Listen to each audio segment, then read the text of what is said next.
Hi friends, நான் உங்கள் mister driver. இன்றைக்கி வீடியோ நம்ம என்ன பார்க்க போகிறோம் பார்த்தீங்கன்னா, நைட் டிரைவ் நம்ம ஹைவேல பண்ண போகிறோம். அப்படிங்கிறப்போ நம்ம காரில் பிஃபோராக என்னென்ன செக் பண்ணணும், நம்ம ஹைவேல ட்ராவல் பண்ணுறப்போ என்னென்னலாம் கவனிக்கணும், என்னென்னலாம் பண்ணக்கூடாது அப்படிங்கிறத நம்ம இந்த வீடியோவில் டீட்டெயிலாக பார்க்கலாம். வாங்க நம்ம வீடியோக்குள்ளே போகலாம். ஆல்மோஸ்ட் பைபாஸில் வந்து பார்த்திங்கன்னா, இப்போ நம்ம பைபாஸ் வந்துட்டோம். ஸோ பைபாஸில் நைட்டு, அதாவது வந்து ஹைவேஸில் நைட்டு எப்படி ட்ராவல் பண்ணுறோம் அப்படிங்கிறது தான் வந்து இங்கே இம்பார்ட்டன்ட். ஸோ இப்போ பகலில் இருக்கிற மாதிரி வந்து நமக்கு நைட்டில் வந்து எல்லா இடத்துலையும் வந்து வெளிச்சம் கிடையாது.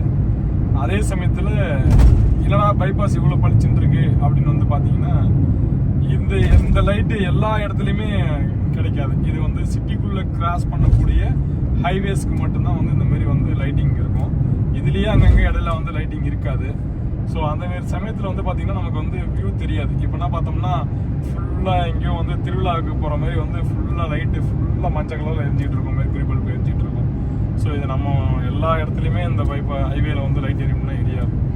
ஸோ இப்போ வந்து பார்த்தீங்கன்னா வந்து நம்ம ரைட் சைடில் போகிறோம். நம்ம வண்டிக்கு இதுதான் வந்து ஃபாஸ்ட்டு. ஸோ நம்ம வண்டிக்கு ஃபாஸ்ட்டுங்கிறத விட வந்து இன்னைக்கு ஆல்மோஸ்ட் வந்து ஹை ஸ்பீடே வந்து நம்ம ஊரில் வந்து நம்ம இந்தியாவில் வந்து பார்த்தீங்கன்னா வந்து அது முக்கியமாக தமிழ்நாட்டில் 80 கிலோமீட்டர் ஸ்பீடு தான் வந்து மேக்ஸிமம் ஸ்பீடு. ஆல்மோஸ்ட் சில இடங்களில் மட்டும்தான் 100 இருக்குது. ஸோ அதுக்கு மேலே கிடையவே கிடையாது. அதுக்கு மேலே ரோடு இல்லை நம்ம தமிழ்நாடை பொறுத்த வரைக்கும். ஸோ என்னோட வண்டி 80ல் நான் போயிட்டுருக்கேன், 85 போயிட்டுருக்கேன். எனக்கு இதுதான் ஃபுல் ஸ்பீடு. நான் இந்த ட்ராக்கை மெயின்டைன் பண்ணி போயிட்டுருக்கேன். ஸோ என்னையோட ஃபாஸ்ட்டாக போகிறவங்க வந்து எனக்கு ரைட்டில் தான் போகணும். ஸோ நான் ரைட்டில் ஃபாஸ்ட்டாக போகிறதுனால அந்தமாரி போக முடியாது. ஸோ எல்லாருமே லெஃப்ட்டில் தான் ஏறி போகிறாங்க. ஸோ இப்போ நம்ம வந்து ஹைவேஸில் நைட்டு ட்ராவல் பண்ணுறோம். சில விஷயங்களை வந்து நம்ம கவனிக்கணும். அப்படின்னா வந்து நம்ம வந்து வீட்டில் இருந்து நம்ம வண்டி எடுக்கிறதுக்கு முன்னாடியே வந்து நம்மளோட விண்ட்ஷீல்டெலாம் வந்து நம்ம கிளாஸை வந்து நம்ம கிளியராக நம்ம தொடச்சிருக்கிறோமா, விசிபிலிட்டி நல்லா கிடைக்குதா அப்படிங்கிறத வந்து கிளியராக பார்த்துக்கணும். ஸோ நீங்கள் வைப்பர் இந்த பாருங்கள், இந்த மாதிரி வைப்பர் இருக்குது. வைப்பர் வந்து தண்ணி வருதா, நம்ம வந்து தண்ணி அதில் ரீஃபில் பண்ணி வைக்கணும், கம்பல்சரி ரீஃபில் பண்ணி வைக்கணும்.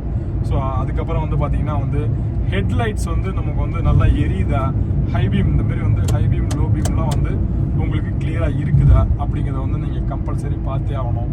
ஸோ அதுக்கப்புறம் பார்த்தீங்கன்னா வந்து பிரேக் லைட்லாம் வந்து உங்களுக்கு வந்து கரெக்டாக நீங்கள் பிரேக் அப்ளை பண்ணுறப்போ பிரைட் ஆகுதா ஆகலையா அப்படிங்கிறத வந்து நீங்கள் கண்டிப்பாக செக் பண்ணிக்கணும். ஸோ இதெல்லாம் வந்து நீங்கள் செக் பண்ணிவிட்டு அதுக்கப்புறம் தான் வந்து நைட் ட்ராவலுக்கே பிளான் பண்ணணும். ஸோ இதெல்லாவோட முக்கியமான விஷயம், ஸ்டெப்னி கையில் வச்சுருக்கீங்களா, ஸ்டெப்னிக்கு ஜாக்கி இருக்கா, வீல் ஸ்பேனர் இருக்கா, லிவர் இருக்காங்கிறத வந்து ரொம்ப இம்பார்ட்டன்ட். நீங்கள் வந்து அதை கம்பல்சரி பார்த்துக்கிட்டு இருக்கோம். ஸோ அதுக்கப்புறம் தான் நீங்கள் நைட் ட்ராவல் வந்து பிளான் பண்ணணும். ஸோ நீங்கள் எவ்வளோ தூரம் போகிறீங்க அப்படிங்கிறத வந்து உங்களுக்கு தெரியும். ஸோ இங்கேருந்து ஒரு சென்னை டு திருச்சி, சென்னை டு கன்னியாகுமரி அந்த மாதிரி போகிறீங்க அப்படின்னா வந்து உங்களுடைய வண்டிக்கு தேவையான எரிபொருள் இருக்குதா, நீங்கள் அதை எரிபொருள் ரிப்பீட்டிங்களா அப்படிங்கிறத வந்து நீங்கள் செக் பண்ணிவிட்டு நீங்கள் வண்டியை தாராளமாக எடுக்கலாம்.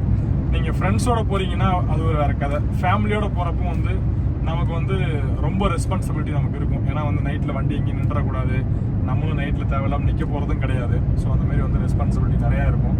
ஸோ இப்போ வந்து பார்த்தீங்கன்னா நமக்கு வந்து நிறைய பைபாஸில் ஃபேஸ் பண்ணக்கூடிய ஒரு முக்கியமான பிரச்சனை நமக்கு ஆப்போசிட் லைட்டு தான். ஃபஸ்ட்டு எப்பா பைபாஸில் என்னப்பா எப்படிப்பா ஓட்டுறது, இந்த லைட்டுக்கு இதில் எனக்கு கண்ணே தெரிய மாட்டேங்குதுப்பா அப்படின்னு தான் வந்து நிறைய பேர் சொல்கிறாங்க.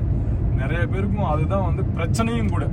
ஸோ அதை என்ன பண்ணணும் அப்படிங்கிறத வந்து நான் உங்களுக்கு அந்த வீடியோவில் நான் உங்களுக்கு சொல்லியிருக்கேன், அதை பாருங்கள், அது தெரியும். அடுத்து வந்து பார்த்தீங்கன்னா வந்து வேறு என்ன பிரச்சனை பைபாஸில் வருது அப்படின்னு வந்து கேட்டிங்கன்னா வந்து பைபாஸில் உள்ள வண்டிங்களை எப்படி ஓவர்டேக் பண்ணுறது. ஸோ இப்போ பகலில் வந்து நமக்கு வண்டி தெரியும், ஆப்போசிட்டில் ஏறுறது போகிறது, உங்களுக்கு முன்னாடி உள்ள வண்டி அதுக்கு முன்னாடி உள்ள வண்டிலாம் வந்து பகலில் தெரியும். அதனால் வந்து பிரச்சனை கிடையாது. பைபாஸில் அதாவது ஹைவேல நைட்டு நீங்கள் ஓவர்டேக் பண்ணுறீங்க அப்படின்னா வந்து பார்த்தீங்கன்னா ஸோ உங்களுக்கு எல்லாமே வந்து பார்த்தீங்கன்னா இந்த லைட்டு தான், டிப்பு டிம்னு, அது வந்து low beam high beam. So இந்த லோ பீமு ஹை பீமில் தான் ஆல்மோஸ்ட் இருக்குது, எல்லா வேலையுமே இதில் தான் இருக்குது. இப்போ வந்து நமக்கு டோல் வருது அப்படின்னு பார்த்தீங்கன்னா வந்து டோலை வந்து முன்னாடியே வந்து நமக்கு போட்டிருப்பாங்க. ஸோ அந்த மாதிரி வந்து இண்டிகேஷன் காட்டும், நீங்கள் டோல்கேட்டு 1 கிலோமீட்டர் இருக்குது அப்படின்னு காட்டும்.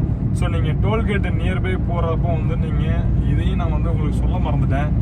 டோல்கேட்டுக்கு போகிறப்போ வந்து ஃபாஸ்டேகில் வந்து நம்ம ரீஃபில் பண்ணியிருக்கிறோமா, இல்லை ஃபாஸ்டேக் நமக்கு போதுமான பேலன்ஸ் இருக்குதா அப்படிங்கிறத வந்து நீங்கள் முன்கூட்டியே நம்ம வண்டி எடுக்கிறப்பே நம்ம செக் பண்ணிடணும். ஸோ அதுதான் பெஸ்ட்டு. ஸோ இப்போ டோல் நியர்பை வந்துட்டோம் அப்படின்னா வந்து இங்கேருந்து லாங்லேருந்தே பார்த்தீங்கன்னா வந்து ரெட்டு க்ரீன் இந்த மாதிரி வந்து லைட் இருக்குது பார்த்தீங்களா. ஸோ அதுக்கேற்ற மாரி நீங்கள் இங்கேருந்தே நீங்கள் ட்ராக்கை அலைட் பண்ணிக்கணும். ஸோ அதுதான் வந்து உங்களுக்கு பெஸ்ட்டு.